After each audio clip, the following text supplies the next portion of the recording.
Salut à toutes et à tous. Yo, comment ça va? Eh ben, fraîchement. Ouais, tout à fait. À savoir que là, du coup, on tourne 2 podcasts d'affilée. On s'en est fait un en début d'après-midi. Là, on le fait à la fin et franchement, je crois qu'il fait plus froid Ah, il fait encore plus froid que tout à l'heure. que tout à l'heure. J'ai hâte de finir ça, qu'on puisse rentrer. Ouais, donc on va se speeder. Aujourd'hui, on va parler de la force. Donc, les différents types de force, l'intérêt de travailler sa force et comment la développer. Donc, on va vous donner des petits tips d'entraînement sur le dernier. Yep. Avant ça, les news. Avant ça, les news. Quand tu regardes ça, nous avons passé du coup la petite journée de training camp pour l'Irox. Et pas l'Irox, s'il vous plaît. Ceux qui disent Irox, vous me cassez les couilles. Apprenez à parler anglais. Enfin, à parler anglais, non, à juste dire les bonnes lettres. C'est comme ski-erg, pas sky-erg. Irox, pas Irox. Ski-erg, pas sky-erg. S'il vous plaît. Ouais, s'il est énervé. Ça m'énerve. On dit pas burpees ou burps. Ou burp. Burp. Putain, on dit burpees. Bref, voilà, vous avez passé une super journée, il y avait du monde, c'était chouette. On s'est bien amusé. Ouais, restez au jus puisqu'on va sortir le vlog très prochainement. Et en plus de ça, eh ben, ce sera sûrement pas la dernière fois qu'on fera un training camp de ce genre-là. Il y aura plein d'autres Training camp. Il y aura plein d'autres training camps, aussi bien sur l'Aerox que sur l'entraînement en gym. L'entraînement fonctionnel, l'haltéro. C'est ça. Bref, voilà. Vous avez pu voir du coup qu'on a une certaine expertise dans le domaine de l'entraînement fonctionnel, du fitness fonctionnel. Donc, j'espère que ça a révolutionné un petit peu votre façon de vous entraîner et d'expertiser un petit peu votre technique.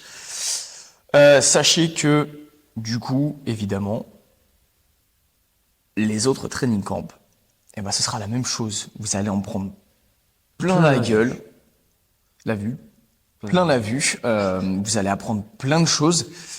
Donc voilà, si vous êtes chaud pour un nouveau training camp, zut, chez nous, eh ben, vous nous envoyez un message et vous nous proposez de faire un training camp sur le sujet de votre choix. Pour un training camp chez vous, c'est possible aussi. C'est possible aussi. Ça demande plus d'organisation, mais du coup, parce que ouais, chez nous, on peut l'organiser quand on veut, on fait ce qu'on veut, c'est chez nous.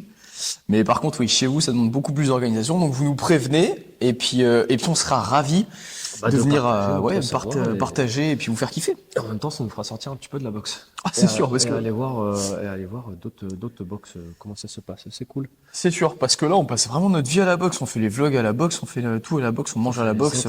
On n'a plus qu'à dormir à la boxe, et puis là, on passera à la boxe. On boxe à la boxe. Exactement. Ouais. Donc voilà, ça peut être très chouette. Sur ce, je crois que c'est les seules news que l'on a à vous donner, puisque là on enregistre 2 podcasts d'affilée, donc on ne sait pas comment va se passer la semaine prochaine. Si, on va avoir l'arrivée de nouveaux matos, du coup, pour préparer le training camp. Ah bah oui, du coup, vous avez vu le petit vlog bonus où on vous a fait découvrir le nouveau matos du QG, parce qu'on est tellement riche qu'on a trop d'argent à mettre un peu à droite à gauche, et voilà. Donc on vous a acheté des petites machines, qui sont sympas. Des jouets, puis parce qu'il faut que le Père Noël passe au QG aussi, quoi. Donc ouais, c'est clair. Par contre, il est pas passé bon. non. Merde. Il nous a pas déposé des Range Rover devant la porte, quoi. Bâtard. Un peu radin cette année. C'est un peu un pingre. En fait, ça marche qu'avec les adhérents. Un pingre, bienvenue au 14e siècle. Salaud de Père Noël. Mais tu crois que c'est parce qu'on n'a pas de cheminée? Je pense. Du coup, il sait pas par où passer. Putain, bâtard, il a toqué à la porte. Bah, je pense qu'il est trop gros pour passer par la porte. C'est pour ça qu'il passe par la cheminée. Ouais, mais sinon, il y a une porte sectionnelle, on l'ouvre. Peut-être que le traîneau il passe pas. Non, je vais passer un slide. J'avoue, c'est la même chose, même taille. Bon, voilà. Dans les news, on a également la mais non, il y a la programmation Aerox qui est disponible sur le site internet du QG. Si tu veux la programmation Aerox ou même la programmation Athletic Power Build, tout est disponible sur notre site internet.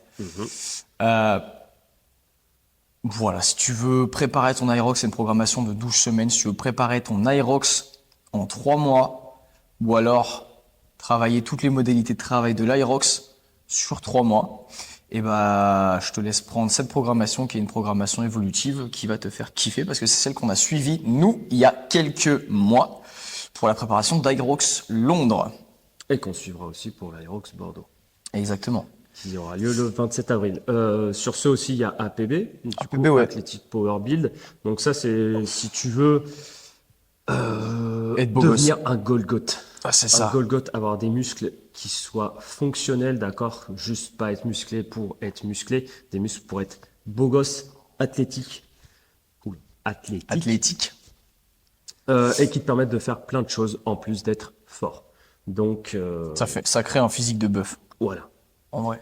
Et en soi, bah, on a suivi aussi cette prog-là, à savoir que toutes les progs sont tirées de nos expériences perso. Et ben, même si c'est tiré de nos expériences perso et qu'on sait ce que ça va faire, et ben, on les teste quand même pour vous garantir un maximum de qualité. C'est ça. Et en plus, Athletic Power Build, là, du coup, il y a le cycle 2 qui va pas tarder à arriver, qui est monstrueux aussi.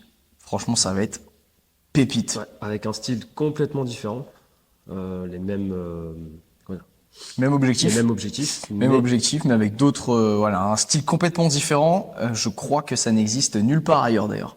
non, ça n'a jamais été fait. Donc vous allez rester au jus, ça va être quelque chose d'énormissime. Et si on a de la tunasse, et voilà, parce qu'on a quand même payé du matos là, donc si on a un peu plus de sous, on vous fera de la pub et vous allez voir que c'est incroyable. Après les Range Rover. Ouais. En parlant du coup d'APB. Ah merde, je crois que tu parlais de Range Rover.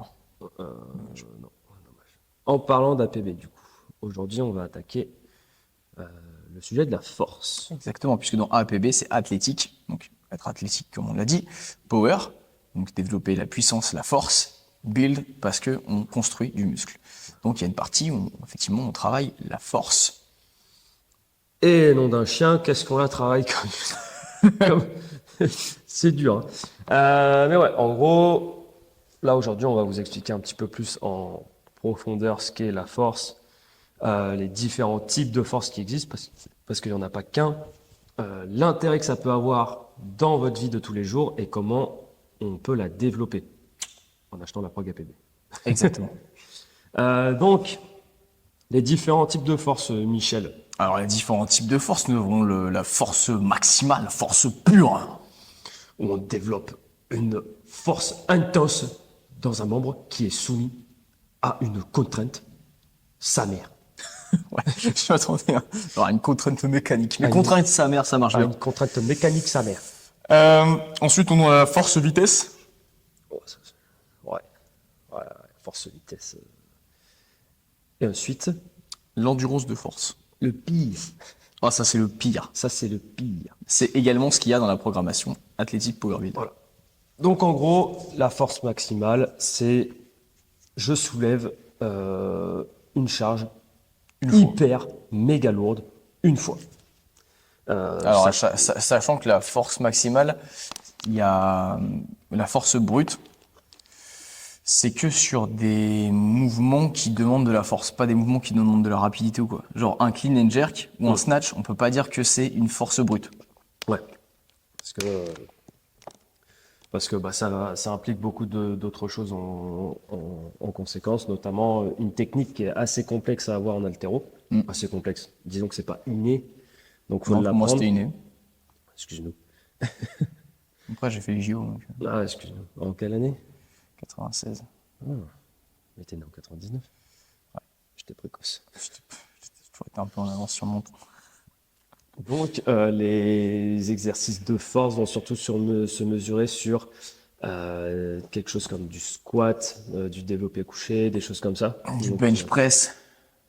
Oui. Du strict press. Ah oui, t'as dit développé couché. Putain, j'ai compris soulevé de terre. Wow. soulevé de terre aussi. Soulevé t'as de dit. terre, oui. À savoir que du coup, si vous avez bien remarqué, ce sont des exercices polyarticulaires, donc qui sollicitent plusieurs articulations. Ouais, c'est-à-dire qu'un biceps curl force maximale, c'est un peu teuteux. Ouais, ça sert à rien. Ouais, et puis tu vas te déchirer un biceps. Ouais. Le biceps c'est tellement petit et tellement faible comme muscle que tu vas le déchirer si tu fais un curl max. Ouais, puis mine de rien, ça apporte rien à ta progression, on va dire. Ouais, ça a aucun transfert en fait. Ouais.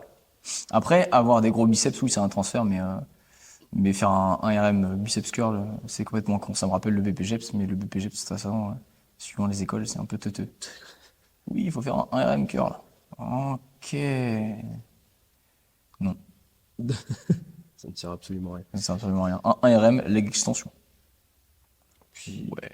puis en plus, enfin, le fait d'avoir des mouvements polyarticulaires, ça révèle aussi de l'état de forme du corps dans son ensemble. Ouais, concernant la mobilité, tout Ouais. ça. Ouais, puis même en soi, ça check un petit peu toutes les articulations qui sont impliquées dans le mouvement. C'est-à-dire que dans un mouvement analytique comme le curl biceps, bah, tu vas solliciter le coude. C'est tout. Mais donc voilà, gros exercice polyarticulaire, force max, des charges que l'on peut soulever de fou. Après, on a la force-vitesse.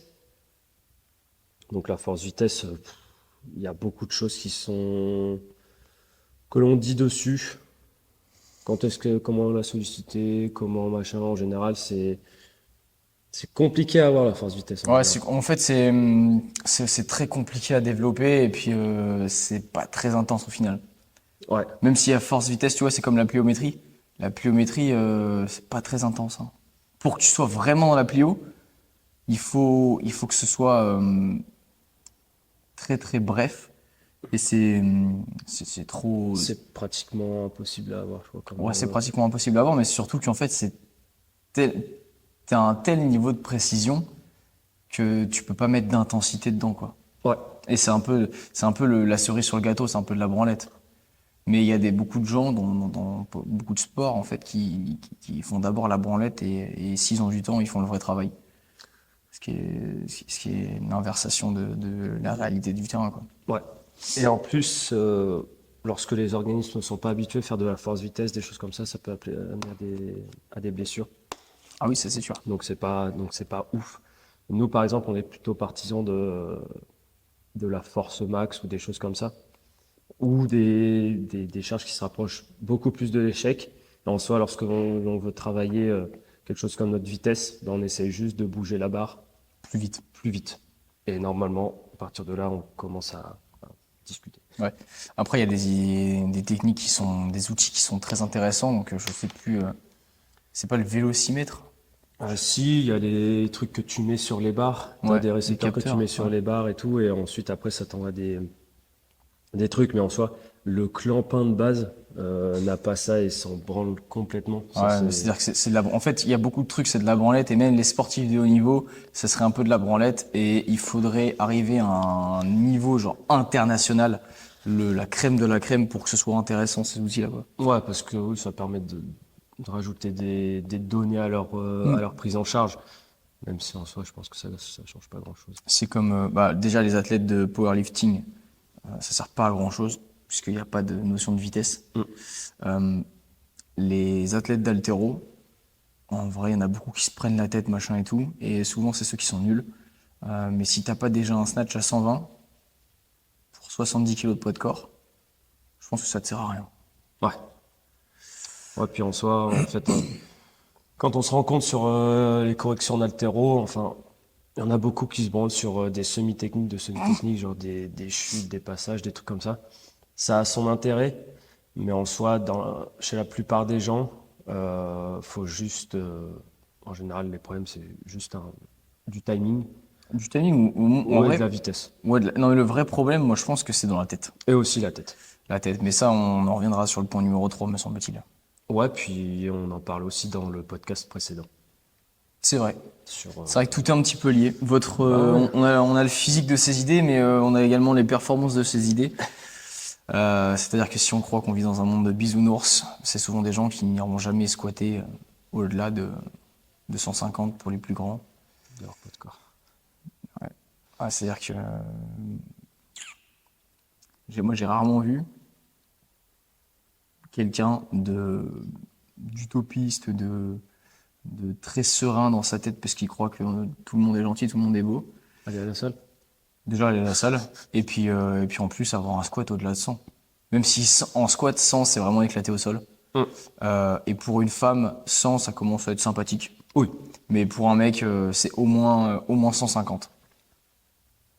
Au moins 150 en 1 RM pour que tu commences à être, à être bien. On va être bien. Sinon, ça vaut pas grand-chose, hein. C'est comme un clean à 100. Ouais. Bon, c'est un Clean. peu... C'est un peu, c'est pas compliqué à avoir. Un snatch à 100, ça commence à être sympathique. Causer. Un clean and jerk à 120, À 120, ouais. tu commences à causer aussi. Mais voilà. Et en troisième, on a du coup ce qu'on appelle l'endurance de force. Donc là, ça va être un niveau de force que l'on va devoir maintenir longtemps, donc sur des reps un petit peu plus longues Ou sur de l'isométrie. ou sur de l'isométrie. Comment dire?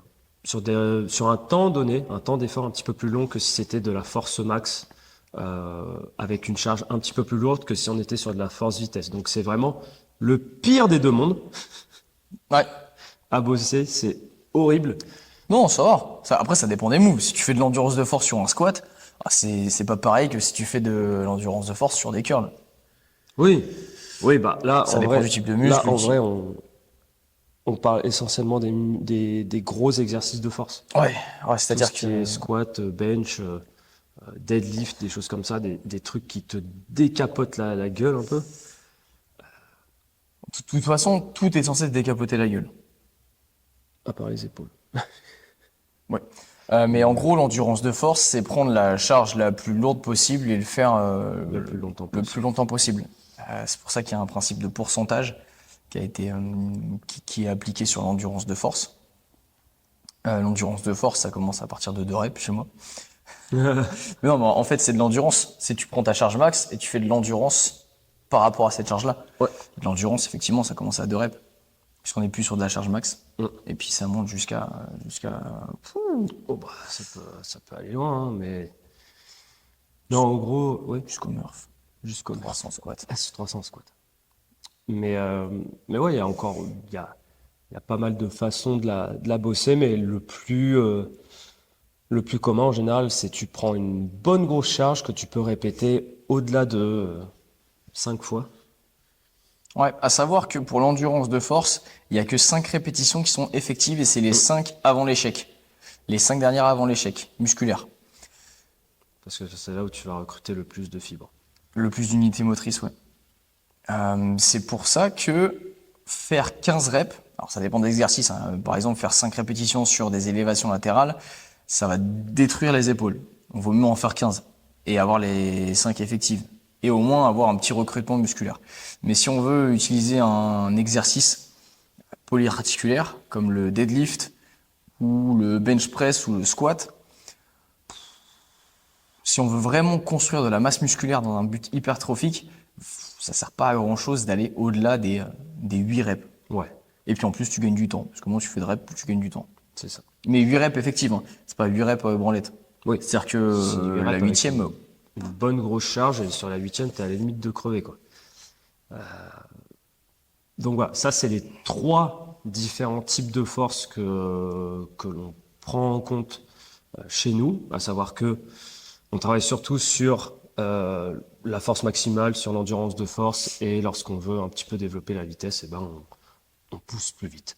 C'est tout. c'est ça. On pousse plus vite, on fait de l'haltéro, et ça développe la vitesse. Un voilà. petit peu de plio. Mais, Un petit peu. à savoir, oui, voilà, si on est un peu trop long sur un snatch, nous on est plus partisans, du moins depuis quelques années, parce que il y a, attends, j'ai commencé à l'haltéro en, je sais plus, bref, il y a 6-7 ans, j'étais plus sur le, ouais, faut que j'ajoute des semi-techniques, des chutes d'arraché, des passages de bras, bref, nous on est plus partisans, et notamment depuis que tu m'as fait faire la pro bulgare. À la belle époque. À l'époque où tu pouvais t'entraîner. C'est à l'époque où je pouvais m'entraîner, ouais. Quoi que je m'entraînais que 3 fois la semaine. Ouais, mais c'était quelque chose. C'était costaud. Mais ouais, c'est vrai. Après, c'était vachement spécifique. C'est-à-dire on est beaucoup plus pluridisciplinaire maintenant. Ouais. On fait un peu de boxe, on fait de l'aerox, on fait du crossfit. C'est beaucoup plus cool. C'est beaucoup plus cool. On est moins dans la performance, C'est-à-dire qu'on est carrément moins bon en haltéro qu'on l'a été. Mais on est plus dans l'efficacité. Ouais, c'est ça, on est plus polyvalent et puis le kiff est meilleur. Après, si un jour on recommence des compètes d'haltéro, il y a fort à parier que on se spécifie un petit peu plus sur l'haltéro. Ouais, mais sans pour autant délaisser le reste en soi. Ouais, c'est ça. Après, si jamais je me remets à la boxe et si jamais je fais des fights, Bah, tu te spécialises. bah, je me spécialiserai dans le fight. Dans le fight, dans le Mais foot des nions dans la gueule. Ça m'intéresserait de ouf, mais pour ça, il faudrait prendre un coach parce que là, j'ai pas le temps d'aller à la boxe. Surtout que dans le coin, c'est pas ouf. J'aimais bien mon club avant. Mais surtout que les clubs de boxe, ça fait un peu cassos. Et ce serait carrément mieux d'amener un coach de boxe ici, de boxe thaï, parce que moi, je veux pas faire de la boxe anglaise ou de la savate, encore pire. Donc moi, je veux reprendre la boxe thaï. Donc si jamais il y a un coach de boxe thaï qui est chaud pour venir mettre des cours en place chez nous, et ben, il nous contacte. Et puis je serai un des participants avec nos adhérents. Donc, grosse parenthèse, voilà, bref, tout ça pour dire que quand on veut faire un snatch plus vite, on fait un snatch plus vite. Ouais. C'est-à-dire qu'on met de l'intention Dans ce que l'on fait. au-dessus d'ajouter des exercices de branlette. L'intérêt de travailler dans un contexte de la vie. Oh, t'es fatigué. Ouais. En gros, J'en peux plus, là. En gros, qu'est-ce que ça vous apporte de travailler la force dans votre vie courante? Mais t'écris vachement mal. Bah, j'ai mis des mots-clés. Non, c'est juste que courante, j'arrive pas à le lire. Moi, j'ai Ah ouais, lu j'avoue, ça 40. Mais bon. C'est 40. Et en plus 40 avec un C. À la limite, ça fait Carole, tu vois, parce qu'on dirait un peu un L. Ouais, j'avoue, mais Carole a eu. Carole. Carole. Et l'intérêt de travailler sa force dans le contexte de la vie, bah t'es pas une fiotte. Bah déjà, si tu dois, Déménager. ouais, si tu dois déménager, si tu dois faire un travail physique, si t'es maçon ou des choses comme ça, Si t'es infirmière, quand tu dois porter quelqu'un d'obèse, ouais, t'es bien content d'avoir un deadlift à 200.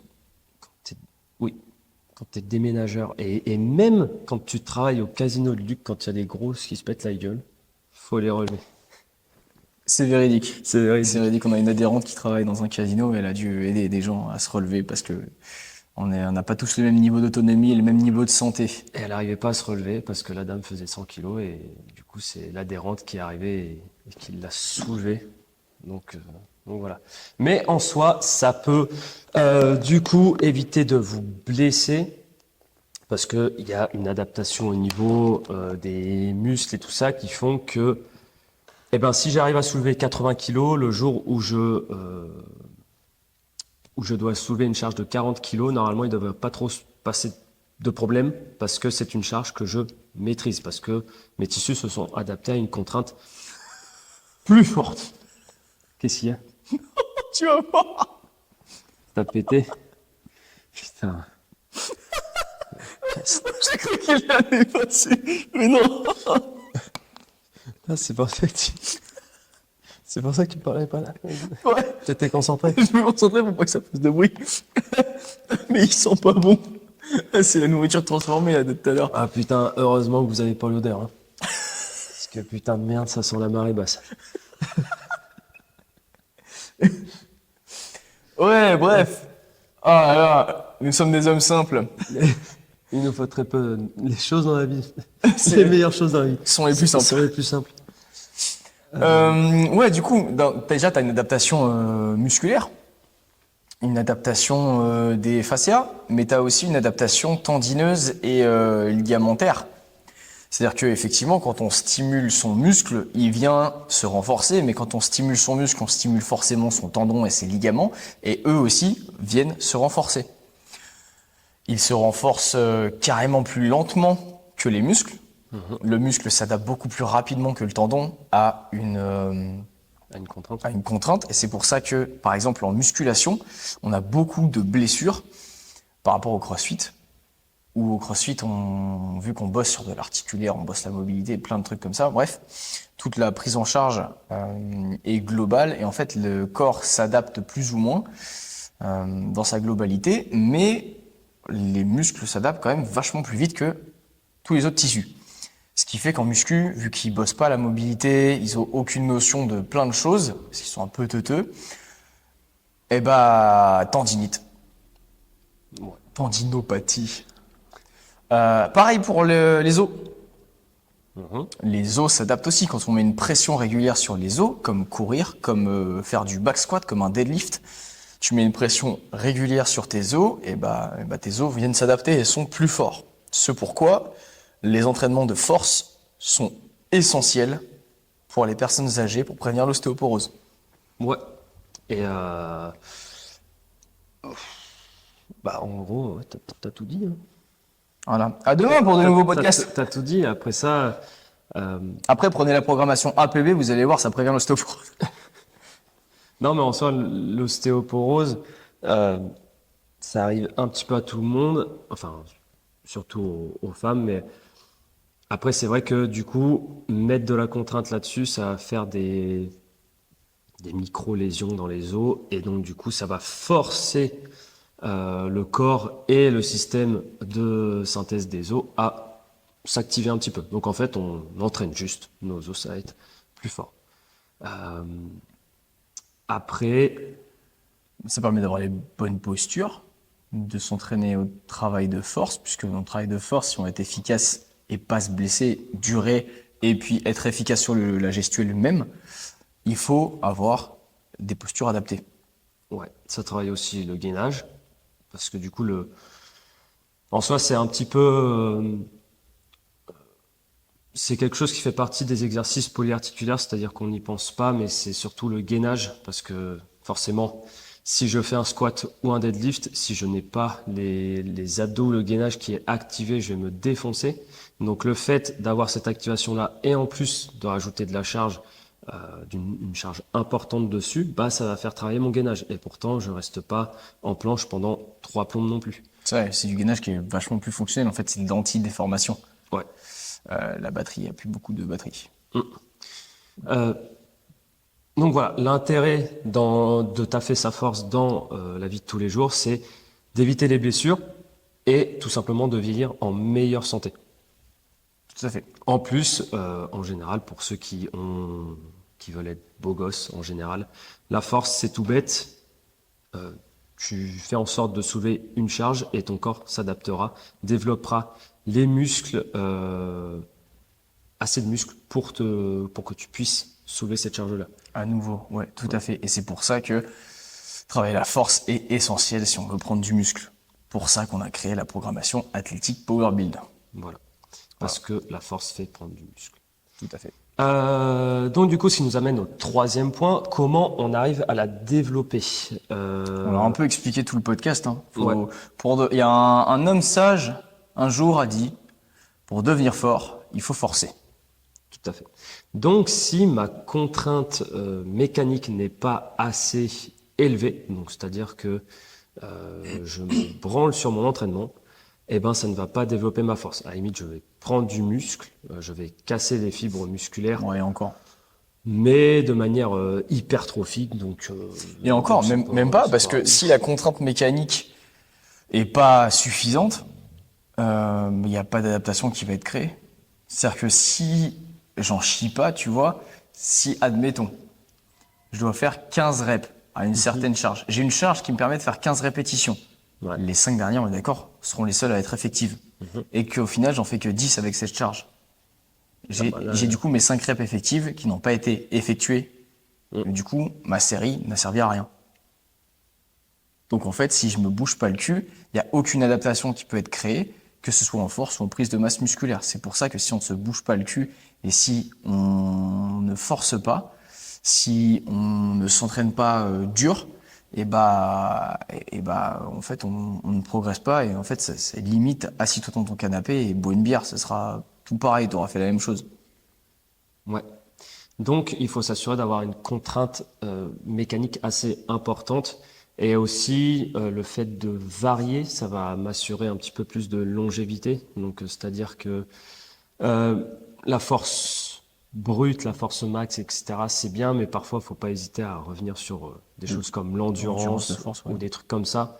Déjà parce que ma charge va être moins élevée, donc ça va me permettre de me reposer d'une certaine manière, et aussi de développer une autre filière. Parce que bon, si j'ai un max à 150 et qu'en travaillant mon endurance de force, eh ben, j'arrive à faire, je sais pas, 2 répétitions ou 3 répétitions à 150, bah, ça voudra dire que même si j'ai pas fait de force max, j'ai amélioré ma force max indirectement et que je suis devenu plus fort. Ouais, c'est ça. Alors ça ne marche pas avec la...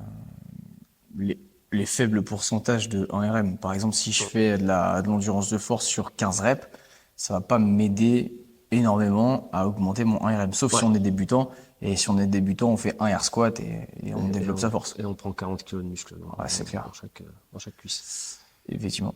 Et c'est pour ça que quand on est débutant dans une activité, on progresse vite. Et puis arrive un moment, on stagne. Comme si tu te mets au golf demain, et tu t'en fais tous les jours, le premier mois, tu auras une progression de ouf. Et les golfeurs de 10 ans, ils seront en mode putain, ils me cassent les couilles. Et par contre, après 1, 2, 3, 6 mois, et bah, tu vas avoir une phase de stagnation. Mais ça, voilà, ça arrive dans tout. Donc voilà un petit peu comment la développer et pas hésiter à varier. C'est-à-dire que même si nous, on est des gros fans de force et de gros exercices de bonhomme à base de squat et de deadlift, voilà, faut pas non plus oublier les autres muscles, d'accord, les épaules, les choses comme ça permet aussi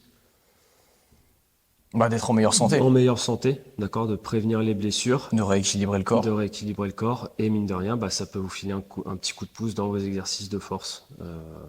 C'est vrai. Et inversement, si tu fais du bench, ça va pouvoir t'aider à passer des muscle-up, à passer des HSPU et tout ça. Et si tu fais des HSPU, donc bien gainé, en déficit et tout, et mine de rien, ça va t'aider si tu fais de l'haltéro sur ton jerk. Ça va t'aider à la stabilité de tes épaules pour ton bench. Enfin, tu vois, tout est une question de transfert. Si tu fais des pistoles en endurance, ça va aider à rééquilibrer tes 2 jambes, les tensions que tu as au niveau de tes hanches, et ça va pouvoir t'aider à performer d'autant plus sur ton squat.